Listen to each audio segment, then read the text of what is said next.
Es sabido que Santo Tomás sigue a Aristóteles en la explicación del conocimiento humano.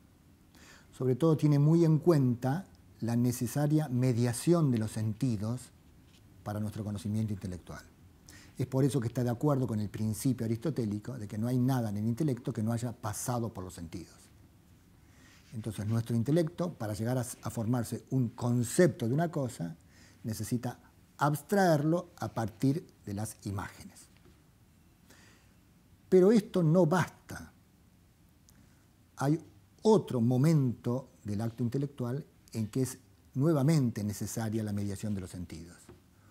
Una vez formado el concepto, el intelecto humano debe volverse hacia la imagen. ¿Siempre es así? ¿Es necesario que sea así? Santo Tomás responde que sí. Y encuentra dos indicios claros de que esto es así. Un primer indicio parte de una observación muy sutil que él ha hecho. Hay ciertos enfermos que por lesión de algún órgano cerebral se les ve impedido el conocimiento intelectual, aún de cosas cuyos conceptos ellos ya tenían formado de antes. ¿Cómo es posible esto? ¿Cómo es posible que una lesión en el cerebro impida el acto del intelecto si el cerebro no es propiamente órgano del intelecto? El cerebro es órgano de los sentidos internos. El intelecto es facultad espiritual. Y Santo Tomás dice, bueno, justamente esto nos está indicando que para realizar su acto, aún después de poseído el concepto de una cosa, es necesario volver a utilizar la imagen. Y hay otro indicio en la misma línea. Todos tenemos experiencia de que cuando queremos entender algo difícil, o más aún, cuando queremos explicar a otros algún concepto difícil, apelamos a imágenes, es decir, realizaciones concretas donde se ve y se entiende más fácilmente el concepto.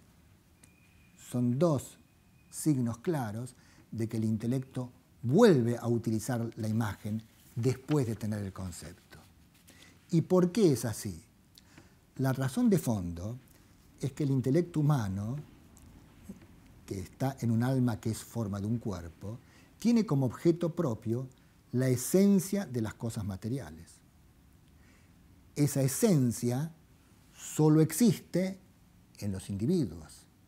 Por lo tanto, si el intelecto humano primero abstrae la esencia para tenerla universalmente en el concepto, luego necesita volver a aplicarla al individuo concreto para conocerla tal como existe en la realidad.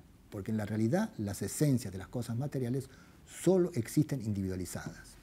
Y como esa realización individual solo es captada en el conocimiento sensible, el conocimiento intelectual es de lo universal, el conocimiento sensible es de lo particular, entonces, una vez formado el concepto, nuestro intelecto necesita volver a la imagen, conversio ad fantasma significa eso, vuelta a la imagen, para poder contemplar esa esencia en su realización concreta presentada por la imagen.